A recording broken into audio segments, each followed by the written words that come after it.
La la da da. La la da da la da da da da da da da da da da da. La la la la la da da da da da da da da da. Hey everybody, good evening Facebook, good evening TikTok over here. How's everybody doing this evening? Top of the evening to you. Let's get situated. I just got me a little cup of hot tea. Have a little spot of tea, as they say. Ava made some home. Oh, it's cold in Atlanta. It's just cold and um, wet. You know, it's that old rain coldness. You know, which feels different. Yeah, just kind of like been cold all day. I got got the fireplace on in there. Ava came home from work today and made a pot of chili with chicken. You know, instead of red meat or whatever. And look at here. Look at It's these. chicken Look, chili. look how beautiful these jars of homemade chicken chili. So pretty, isn't it? I don't know. We've got where these mason jars, even like during different times, like with pineapple and uh, strawberries, and we have leftover food, put them in mason jars, and then all the color just pops when you see them in the refrigerator. Good evening, Miss Rhonda. Uh, The good evening TikTok coming to you from Atlanta, Georgia, where it's cold this evening. It's wet, cold, just a perfect uh, kind of weather to just curl up on the sofa with a blanket and just just enjoy just not having to be out in it. Uh, I'm still on my sugar, watching what I eat sugar for February, but I put just a spoonful of it's cold. It's cold in Virginia and snowing. Yeah, hon, y'all keep all that snow up there in Virginia. We had it 2 times in January in Atlanta. That was enough for the whole winter for us. Y'all just out there in Nebraska and Kansas and Wyoming and all them places. Y'all just keep all that snow out there and just enjoy it all y'all like. Uh, we done had our quiver of snow for the year down here. I'm ready for spring now. It's been the last 2 weeks. It's been like last week, it's 70 degrees, mid 70s. So we're ready for spring now. I'm ready to start planting and putting flowers out. And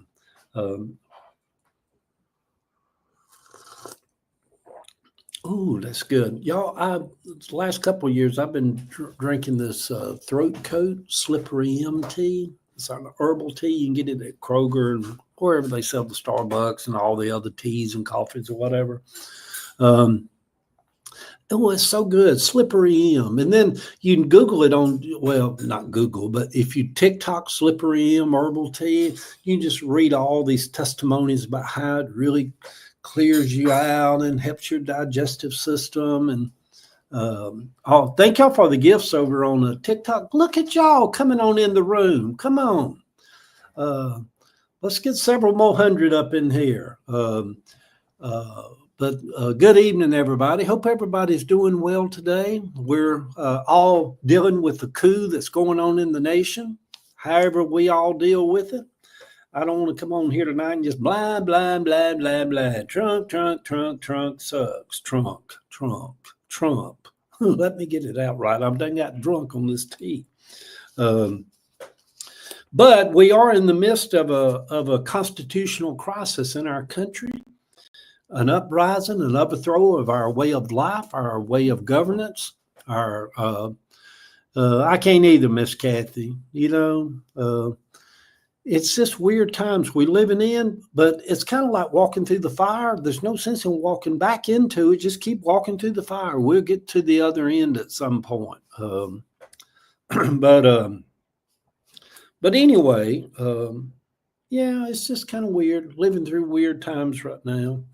Uh, good evening, Mr. Chris. Good evening to you. Isn't it kind of wet and cold out here in Atlanta this evening? I think Chris is up and done with you. Hey, Jolene. Jolene. If I don't get y'all's names right, at least I'm trying.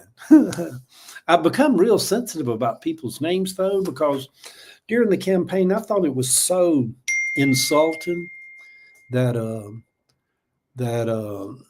Donald Trump would purposely mispronounce Kamala Harris's name. Kamala, Kamala, Kamala. You know, it was just so. It's a dreary February day, no doubt, Chris. It was so disrespectful, and so I'm kind of like real cautious, like to make sure I say somebody's name correctly. It is cold, isn't it, Heather? We piled up in the bed. I'm about to be piled up in the bed. I was piled up in the bed until Ava come home. She come in, started cooking, made a big pot of chicken chili, and yeah, on a day like this, yeah, it was just. I feel good tonight, y'all. Do y'all ever have good? The old gospel song says, "Well, I've had good days.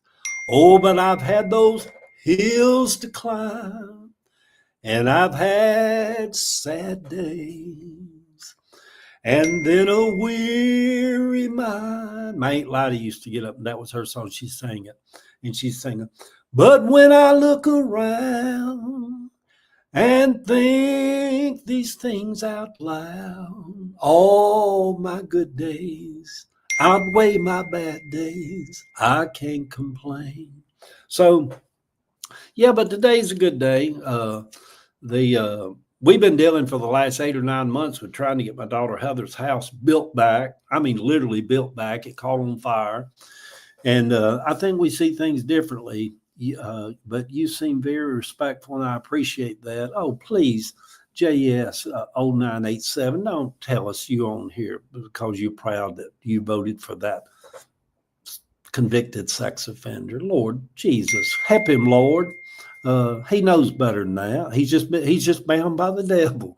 That's what I'm gonna. I see that over there. I ain't paying no attention to him, Heather. That's what I'm going to start doing. Hey, Miss Marlis, it's a rainy night in Georgia. I'm good. I am Will Bachi. Yeah, I'm good. I feel good tonight. I feel like some burdens has lifted.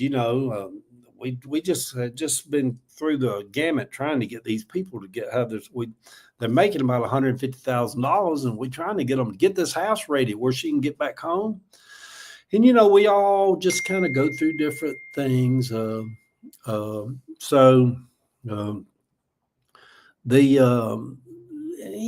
get through them, at least I'm not in an ICU or haven't been in the ICU unit lately. I haven't had no stroke or heart attack and all that kind of stuff. Hey, Miss Stephanie, good evening to you over on Facebook. So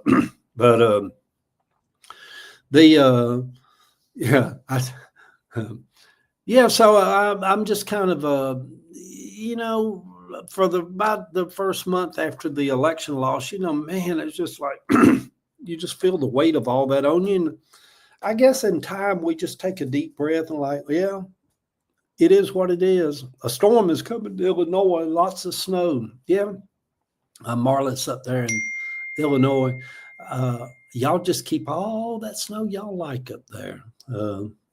And just keep it all up there. And I got a family chat thing. I don't know how to thing. And all of a sudden they decide while I'm on live, Kathy and Jill's going to sit there and just text back and forth to each other 1,400 times. So that's what all the dinging's going on. I wish it was Cash App dinging, sending me money.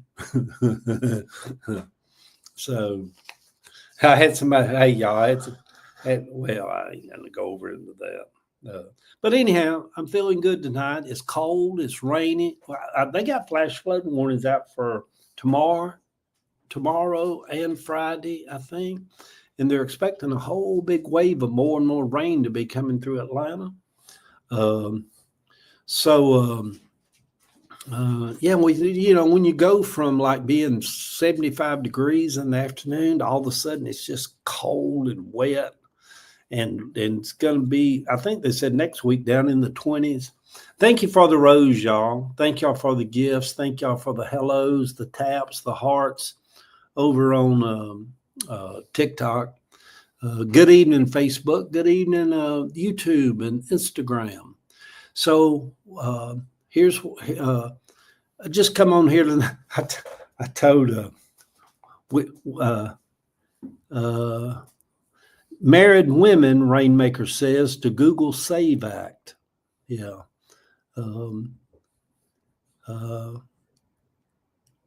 Yeah, maybe at some point, because I get other people that always trying to like do other, we can do this with TikTok and with the StreamYard where we can have 2 or 3 people or invite a special guest and us talk to each other and other people chime in or whatever. It's just I have to get in the frame of mind to do that. Everybody and his brother now has got their own setup for social media and chats and podcasts and time slots and all like that. And I really don't care about none of that. I just like to be able to just have my outlet to, hello, Allie, over on Facebook. But who knows? Maybe.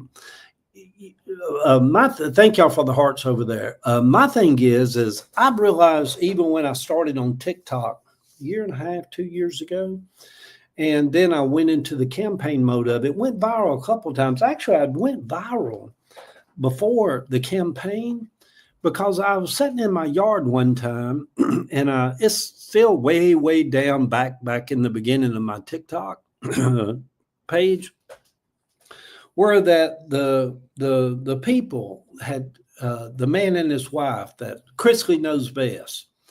They had been sentenced and they were both going off to prison, the man and his wife. Well, I'm sitting out in my garden one afternoon and I said, I did like a little 10-minute video on, I forget what his name is now, just his last name's Chris. I always thought he was a gay man, because he's so flamboyant and he's a realtor and he's all weird and particularly how he dresses, but he's married to his wife and he's got kids. And I'm like, well, maybe he's not gay. I don't know. You know how we do when we do that. But anyhow, I did about a 10-minute thing about just living a common, simple life where your bills are paid. You're not looking over your shoulder, worrying about debt collectors, and you haven't done nobody wrong. So you're not waiting for the sheriff to knock on your door.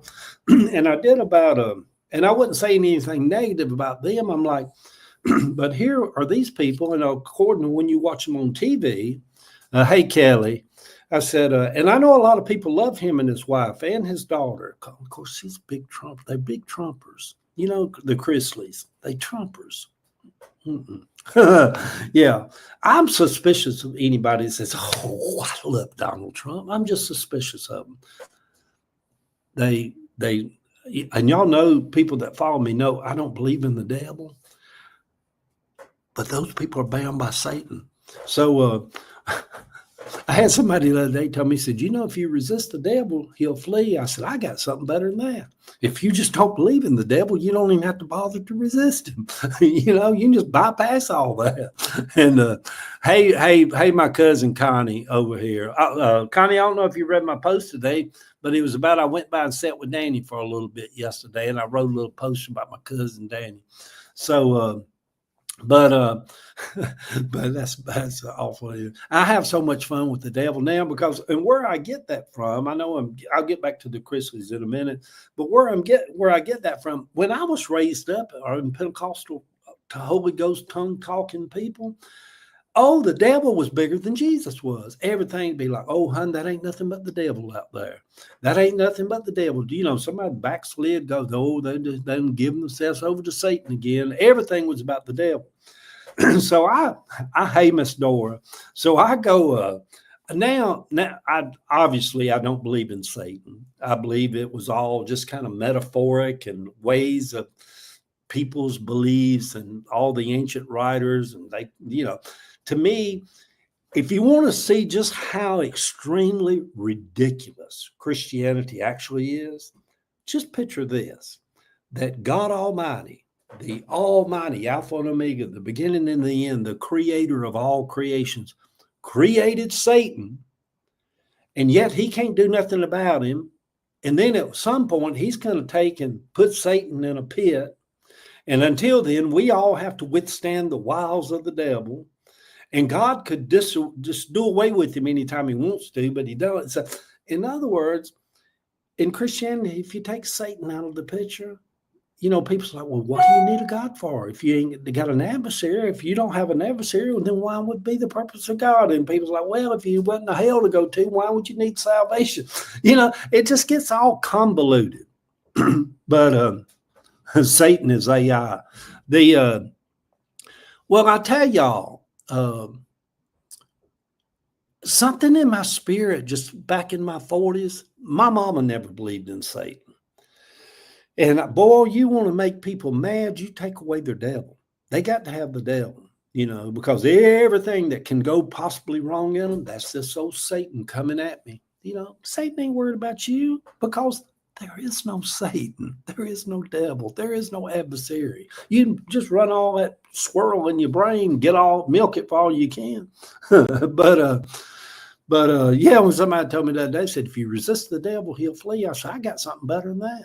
If you just don't believe in Satan, you don't even have to resist him. He don't even exist in any paradigm of your thinking. So being raised up in all that, now I just have fun with it. Like if I go into a Mexican plate and they bring a big old plate of dessert out there, I'm like, that's of the devil right there. Everything's of the devil. That puts my stomach back on me. But y'all, in all seriousness, everybody has to come to their own truth. And if I hope everybody that hears me lives long enough where it clicks in their brain. You should watch that series called Lucifer. It's comical. But I hope everybody lives long enough that in their brain they can honestly say, that's a bunch of foolishness. It's a bunch of foolishness. And it is foolishness to teach little kids there's Satan, and Satan wants them so bad. But if they look upon the Lord will protect them. And, it's a bunch of foolishness. We were raised in fear. I wish everyone could be free of it. And you know what? Think about this. All the evangelicals, which is like the bottom feeders of Christianity, if you had to list the 50,000 different sects of Christianity, I would have to go through 49,999 of them to get down to the evangelical sect of Christianity. That would be the last one I'd be a part of, to manipulate people and all that stuff. I'd rather be a Catholic. If I was going to be a Christian, I'd rather be a Jehovah's Witness, maybe. They don't seem as cynical and horrible as a lot of the Do y'all remember Jerry Falwell and a lot of them people, Anita Bryant and all that? Good heavens. But I went off on. But anyhow, I was sitting out in my backyard and I was just, it was a pretty evening. And I just talk about how that my heart went out to the Chrisleys, him and his wife, Trumpers, that, yeah, I live in a little small house in East Point. Don't have a whole lot, but I'm happy. But one thing about it, I'm not worried about the IRS and lawyers and accountants and sheriffs knocking on my door because I've been living this double life of, according to court documents, he made all these millions and millions of dollars of loans that didn't pay him back, and he knew he was going to do that, and he pocketed about $30 million. Now, that's just court paper stuff, whatever. Supposedly, Donald Trump's going to pardon both of them here in the next few months. Like he's going to pardon the mayor, stop the investigation of the mayor of New York City. But hey, TikTok, coming to you from Atlanta this evening. Hey, Facebook. But anyhow, my first time of going viral, it was crazy. I did that video and I'm just sitting there and I didn't know nothing about TikTok. I had maybe 300 followers. I kept thinking, my God, you got to have 1,000 followers just to go live. You can't go live on TikTok if you don't have at least 1,000 followers. And I'm like, good heavens. And then I'm sitting there, I did that little video, didn't think nothing about it. And then because my phone dinged every time somebody would follow me. And I'm sitting there and within the next few hours, I'm like, oh my God, I'm going to have a stroke or a heart attack. What's going on with TikTok? And that video was being ding, ding, ding, ding, ding, ding, ding, ding, ding. And I looked at Ava and I'm like, oh my God, this video's been watched 30,000 times in the last 2 hours. That's the way TikTok works. And it just went on out there. And, I got up 2,000 or 3,000 followers off of it. And I didn't make no money off of it. And the thing about TikTok, you can come on TikTok. First off, you have to have 10,000 followers. I think 10,000 followers. Yeah, 10,000 followers in order to sign in to set up an account for their creative program, where you become an actual creator. If you got 10,000 followers, then they will then start paying you for content that you put out if it gets viewed enough. Well, when that first video went viral with the Chrisleys, I didn't make nothing off of it. I didn't care. I don't care to make money off of stuff. But once you do make $5,000 or $6,000 off one, you're like, good Lord, what can I do? I need another one of them videos to put $5,000 in my bank account. You get kind of a little bit greedy. Yeah, Connie. I don't know about that show. But anyhow, Connie saying, have we seen that? Oh, I think we did try to watch that Lucifer, didn't we? Wasn't that you did, didn't you? And I said, that's stupid. Connie, we did. Ava liked that show, and I loved Lucifer. He was sexy. Yeah, and he had a British accent. Yeah, we did try to watch it. Yes, Connie is very handsome. Yeah, y'all watch. I said that's stupid. That don't make that. It reminded me. What's that other show you said you liked? I didn't like. John Love, about them vampire guys that y'all thought was cute. True Blood. True Blood. Was it True Blood? We tried to watch it. I love that email.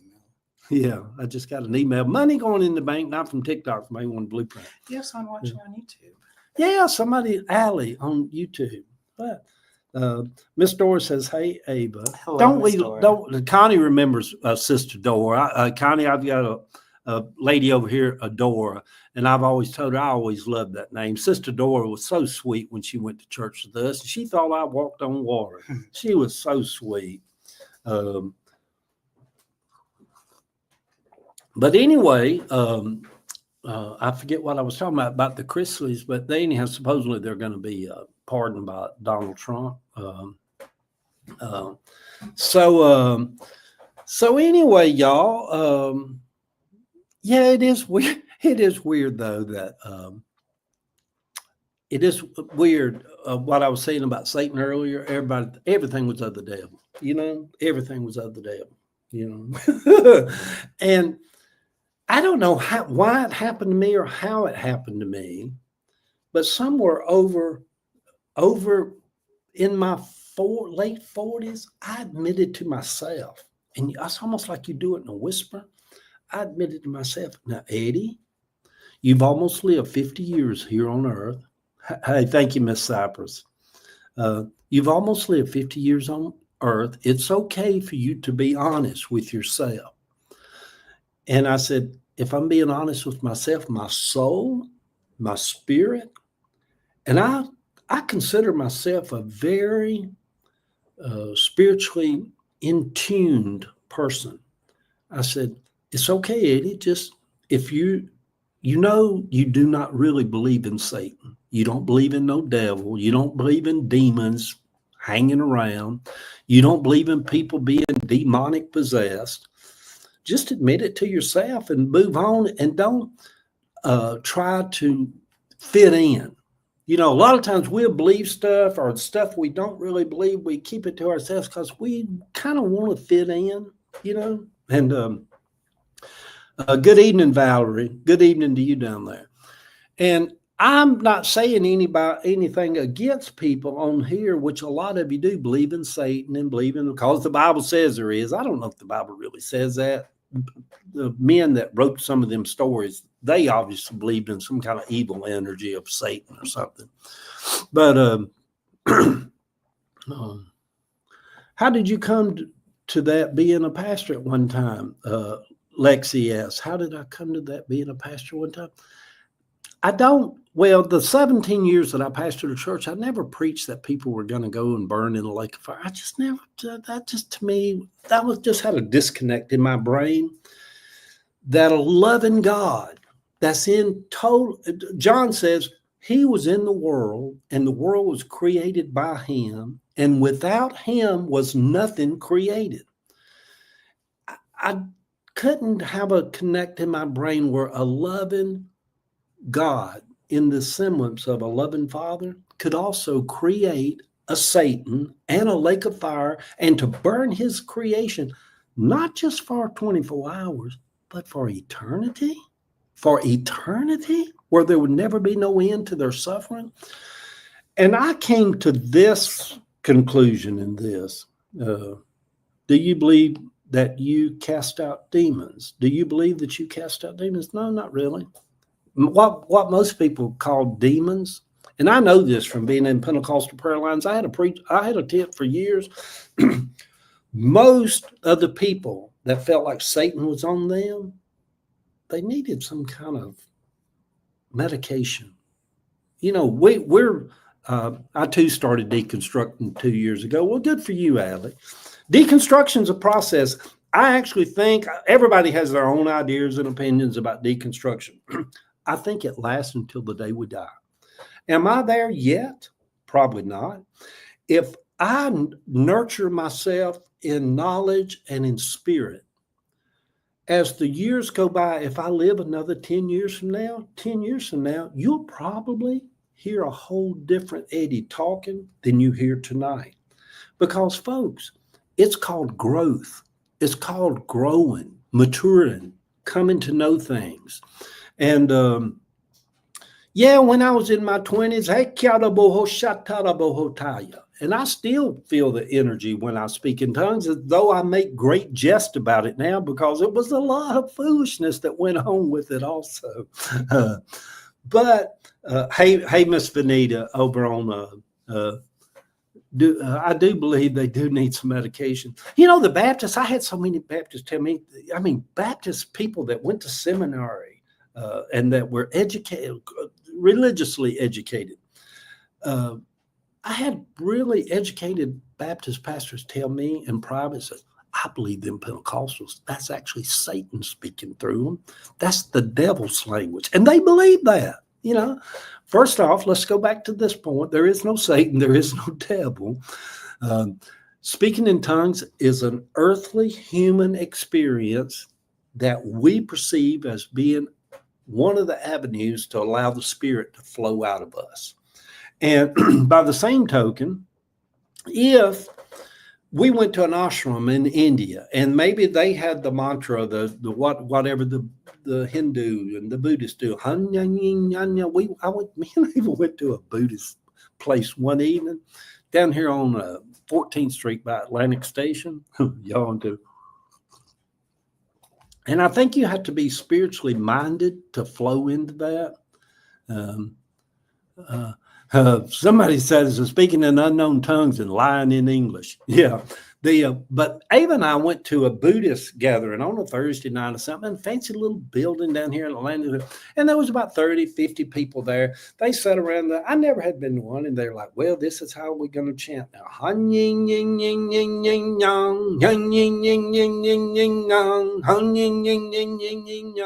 You know, something like that. Well, I never did feel no flow with it. I never went back. It don't click with me. And when I looked around the room, if I'm being honest, I felt like it was a form of cultism. It just felt like it in that room. I'm not saying that Buddhists or cults are no more than the Baptists are, no more than the Mormons or the Pentecostals are. Assembly of God's one of the biggest cults that's ever was around. Boy, you're talking about indoctrination. Good heavens. I just felt like it was that the whole cult kind of thing kind of really weirds me out, you know? And and religion is powerful, you know. I had a preacher that found me on the radio. I'll tell y'all this little story. I had a preacher. I ain't going to say his name. He's still alive. He's down in Griffin. But he had listened to me for a little while on the radio. And so I was running a revival. First time he came, I was running a revival at the Savannah Street Mission over on Savannah Street in Cabbagetown. They have a mission building there, and me and Tommy had an outside. They let us set up chairs on the outside and run an outside. Back then, you could just preach outside. You know, cities would let you. They'd call the law to you. Now they'd handcuff you and drag you out of there. But first time he came to a thing, and then he had a little church in Griffin. And so then he started coming to my Sunday evening service or something. Back then we had Sunday evening service too. He didn't have a Sunday evening. So he'd drive from Griffin, and he just loved me. He just loved me. And I met all kind of people when I was preaching and stuff. And so anyhow, he said, Brother Eddie, can me and you go to the Waffle House sometime and just said, I'd like to talk to you. Honestly, most organized religions have a cultish aspect to them. Not most of them, strong silver soul sister. To me, all of them. Yeah, I don't care if it's even a little Presbyterian, little Methodist, like, oh, that's my sweet mom and daddy went to that little Methodist church. Yeah, little Methodist can be a little cuckoo too. Just because they don't shout and speak in tongues, you get the snakes out. They get dug in pretty deep. But anyhow, he wanted to go to the Waffle House with him. Just listen to this, how religion. And this man was, I mean, I liked him. He was just a good guy. He was just he'd do anything for me, you know. And so we're sitting there eating at the Waffle House. We in a booth, and the waitress is coming up and filling our coffee or whatever.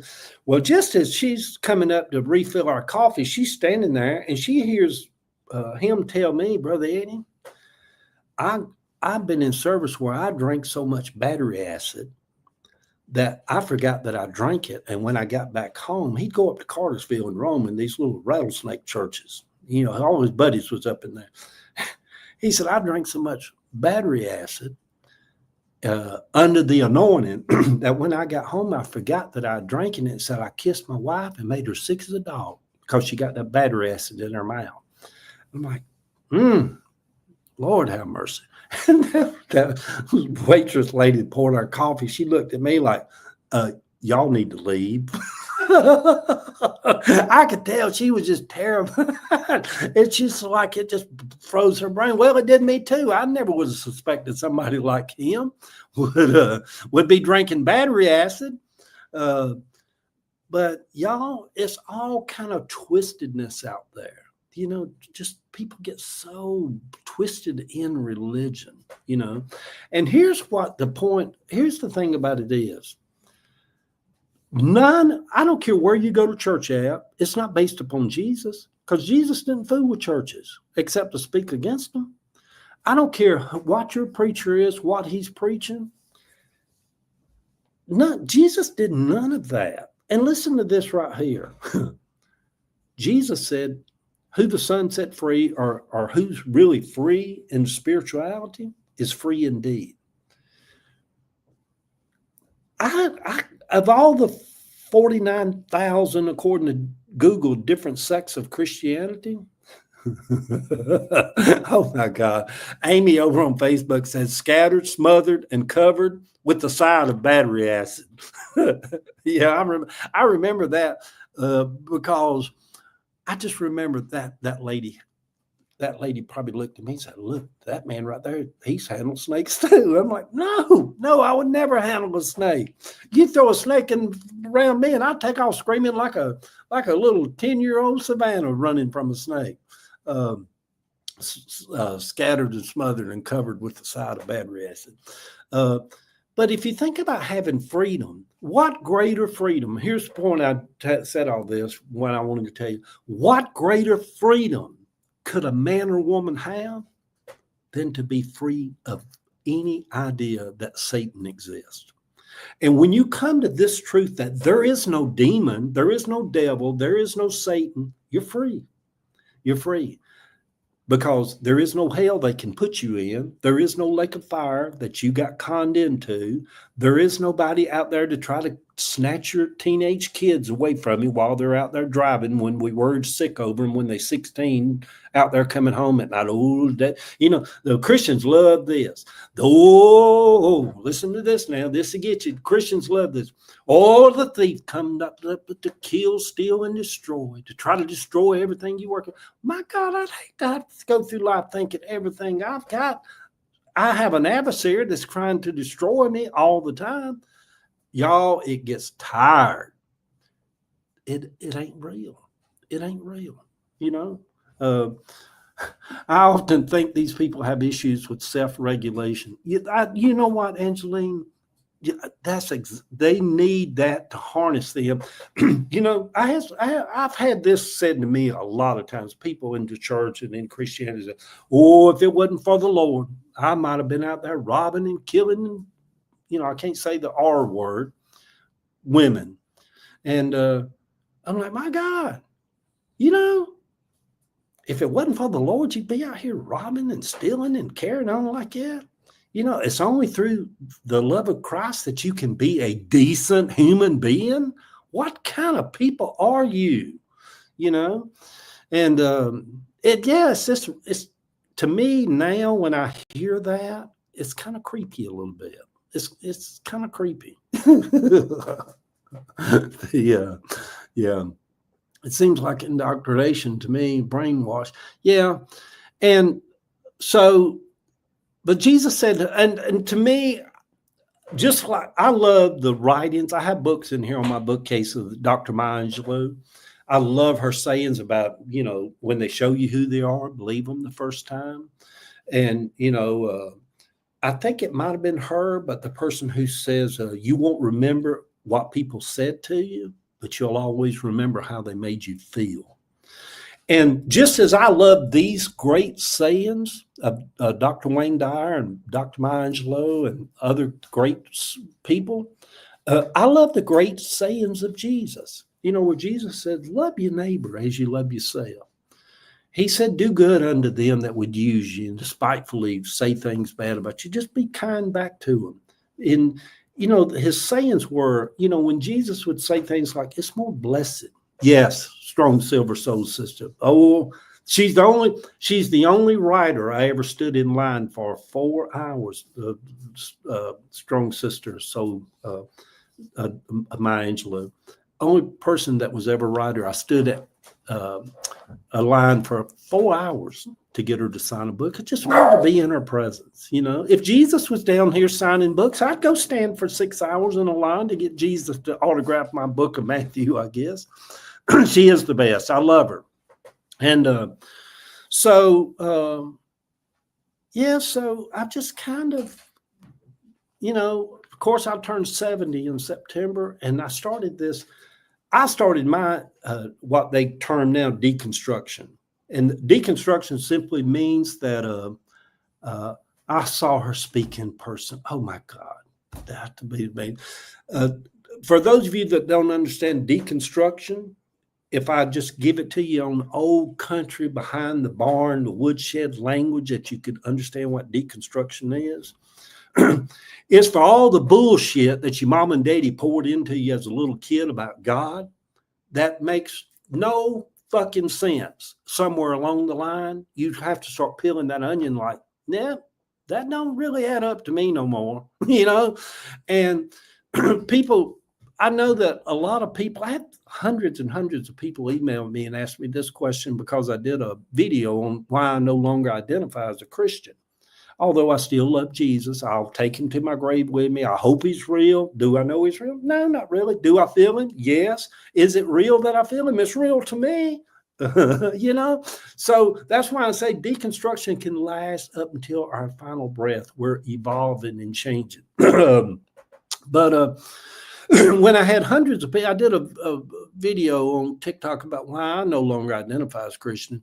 And people's like, why? Could you explain to us why you would no longer identify as Christian? And my answer to that, because you can get into all these discussions and all these theological debates and all these scriptures, but I condensed it down to an answer that made sense for me, which was the reason I no longer identify as Christian. I outgrew it. Something about life allowed me to move on. And I feel more imperfection with God, whatever God is. You know, do I believe my same thing my granny and then where they believe, oh, God sits on the throne of heaven, grace, and Jesus sits right at the right hand of the Father. And he's making intercession. We pray to Jesus. Jesus takes our prayers to the Father and gets he's an advocate for us. I don't believe in no. When I walk out in my garden in the evening and I feel an evening breeze that kind of blows across me, I'm like, oh, God's talking to me now. Because in my journey, God and nature is one. Somewhere along my process, they merge together. When when a creek's flowing, when a breeze is blowing, when I sit out here all the spring, I'm going to be sitting right out here. If I'm here, you know, old folks used to premise everything like, it's the Lord's will, and if I don't die. But all this spring, when I sit out here on my back little deck and I watch the morning break, my cousin Connie said my daddy suffered a lot as a young man, and even as he got older. Heather says, "Daddy, you know you were snake handler." She's like me. She's always cutting up, laughing, making jokes. I've always said I think that's what happened to me. I had to leave my church. You know, Jesus was an authentic person, pure divine enlightenment to teach us how to give and receive love. I go with that. Yes, I'm telling you, you'll never hear me say anything negative, unkind about Jesus in the life that he brought while he lived upon this earth. No other person has ever had a greater impact upon mankind and on earth than Jesus. The only thing I would add to that, though, is a lot of it was a negative impact because people took what he said, even like today, and they misconstrue it. You know, there's 50,000 Christian evangelicals, whatever, voted for Donald Trump because they think Jesus is telling them by his words that Donald Trump's a man of God. So I had also they home snake handlers here. Yeah, the humans and religion is what happened. Yeah. So anyhow, to me, I don't want to come on here, though, when I do these and feel like I'm just really downgrading and putting Catholics down and Baptists down and, oh, look how stupid they are and they ought to know better and this and that and the other. I mean, in my spirit, in my heart, I just don't, that's not who I am at heart. Although when you say the truth in your truth, what I believe, and you say it bluntly and plainly and without any kind of waffling, people are like, oh my God, he's talking about the Lord. He's talking about us. I'm talking about a lot of the foolishness and how we evolve. Now, let me beware of the snake in the grass, Dover says. Exactly how they misconstrue in today's life. Yeah. And if we're just going to take this a step further this evening, the reason the country's in the bullshit mess it's in right now is because of the Christians of America. They've decided that Jimmy Carter was not a good enough child of God. So they voted him out for Ronald Reagan. If y'all remember Jerry Falwell and Neil Bryan, he's not a real Christian. Jimmy Carter's not. He lived for the next 60 years as just a humble, down to earth man in the spirit of Jesus. He never was vindictive or bitter or mean spirited like Trump is, but yet he wasn't good enough Christian. The reason this country is come to its knees and there's a constitutional crisis is because you're exactly right, Dennis. Trump is a man-child. Is because the Christians of this country have brought this nation into the darkest era that we've ever been in. And I'm telling you, I know people's like, Eddie, how can you say that when we went through slavery and we went through the civil rights and we went through this and we went through that? I'm telling you, this period that we're entering into is the darkest period this nation has ever went through, because we have decided that a man of darkness should lead such a great nation. A man, and I'm not going to get off too much. I could go down the whole list of all the horrible things about Donald Trump. Amy said Jimmy Carter was a saint in every sense of the word. Wasn't he precious? Wasn't he precious? That's what we say in the South. He was just precious, just precious. We love Jimmy Carter. And, in some of the scriptures where it does say, Jesus said, you shall know a tree by the fruit it bears. Look, y'all, look what his fruit. Look at his fruit. He just went around the world he didn't separate people by borders. He didn't look at the people on the southern border like there's some illegal aliens. Aliens are coming to steal your flour out of your cabinet. He just looked at people as people. He looked at just humans as humans. I mean, look at the fruit this man had.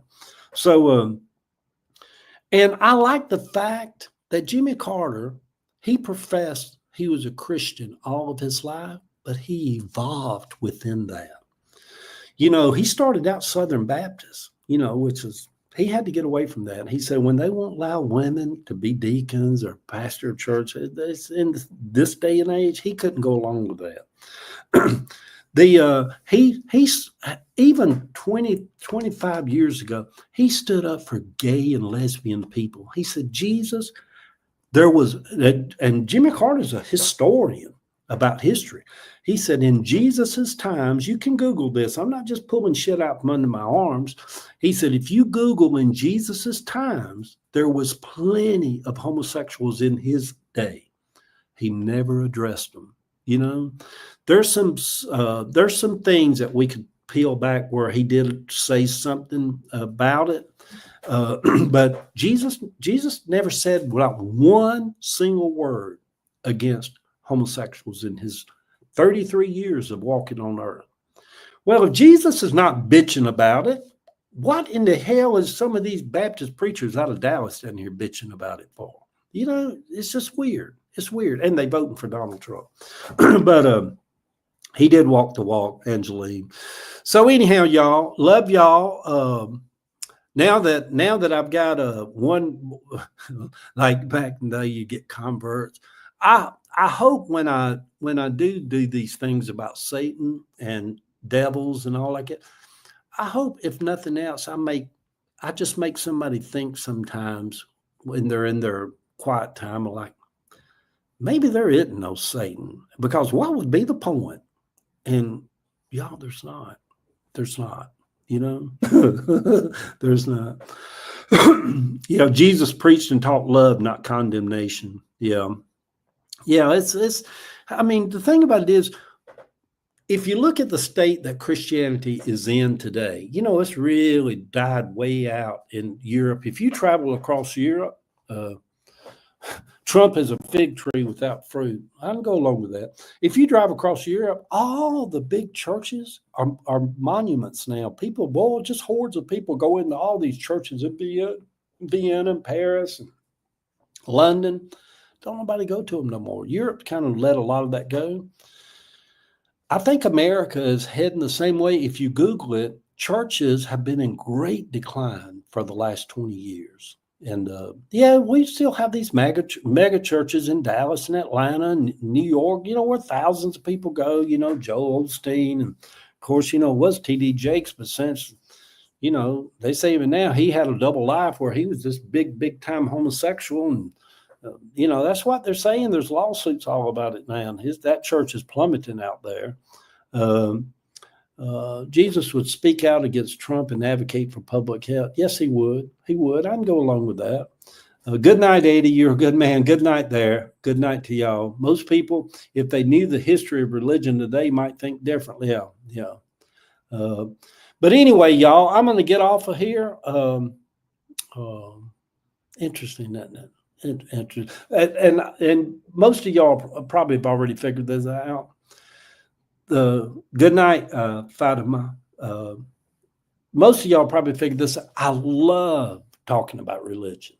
people's like, oh, don't talk about religion. People get all upset and bent out of shape. Well, shit on you. Get upset and bent out of shape. I love talking about religion. I'm not going to sit and have Bible verse debates with you. Well, that meant this. And over in the Hebrew, it meant that. And if you read back and go back to Martin Luther, it meant this. I don't care about all that. Talk about it from your spirit, from your heart. I used to have this thing where I tell people, I'd ask them, I'm like, tell me what you think about God, and I'd emphasize to you. Well, as soon as they started, they said, well, in the book of John, I said, no, I don't care what the book of John says. I don't care what Acts says or Romans. Tell me what you say about God. And to a T, every time I would do that, people would come up blank. They can only tell you about God in Bible speak. They couldn't tell you about God that they experienced. They could tell you about God that Peter experienced or Paul experienced. And it shows you that the dogmatic teachings of religion, how that gets people kind of their head twisted, where they can't do it clearly. Good night, Miss Ethel. I'm getting off of here too. My daughter Heather said the most beautiful church is in Mexico. So anyway, y'all, I love y'all, but I love talking about religion. I love talking about politics. That's the two things people say, oh, you just don't wander over into that territory. You get people bent out of shape and people all upset. Well, good for you. Get upset. If you voted for Donald Trump, you're the devil. You're full of the devil. And there ain't even no devil. But if there was a devil, you'd be full of the devil if you voted for Donald Trump. Yeah, I agree, Allie. Love y'all. I'm going to end this. I need to finish my tea. Love y'all.